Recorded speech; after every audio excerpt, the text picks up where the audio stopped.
Fun fact: children often have little to no say in how they are raised, and their upbringing can shape them in ways they never choose or expect. The story of identical twins, Jack Yuffie and Oscar Stohr, stands as one of the most fascinating real-life examples of how environment can profoundly influence a person's beliefs, behavior, and identity, even when genetics are identical. Born in Port of Spain, Trinidad on January 16, 1933, the same year Adolf Hitler rose to power in Germany, Jack and Oscar began life side by side, but fate soon pulled them in opposite directions. When their parents separated just 6 months after their birth, each parent took one child, setting the twins on paths that could not have been more different. Jack stayed in Trinidad with their Romanian Jewish father, growing up in a British colony that felt the distant but real effects of World War II. Although far from the European front lines, the island saw the presence of Royal Navy aircraft and U.S. naval bases, serving as a reminder that the war touched even the most far-flung corners of the world. Jack's early life was one of resilience and adaptation, surrounded by echoes of global conflict. Meanwhile, their German Catholic mother returned to Germany with Oscar and their sister. Oscar, baptized under his mother's family name Stohr, was raised by his strict grandmother in a country undergoing massive ideological transformation.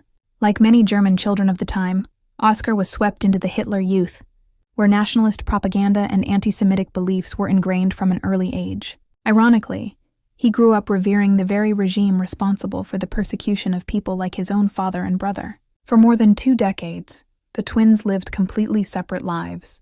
Each knew of the other's existence, but neither truly understood what had become of their sibling. Jack, after spending time in Venezuela with an aunt who was one of the family's few Holocaust survivors, later moved to Israel, serving in the Israeli Navy before eventually settling in San Diego, California with his father. Their reunion in 1954 was as surreal as it was emotional.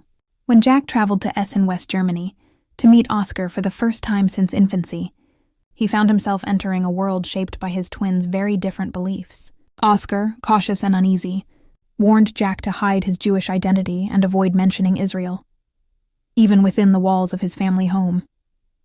Despite the decades apart and the polarizing worlds they had lived in, the similarities between them were uncanny. When they first saw each other, both men were dressed almost identically. Light-colored sports jackets, open-collar shirts, and similar rimmed glasses.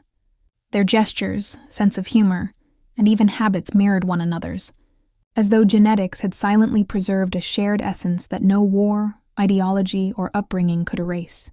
Their story has since become one of the most compelling examples used in studies of nature versus nurture, illustrating how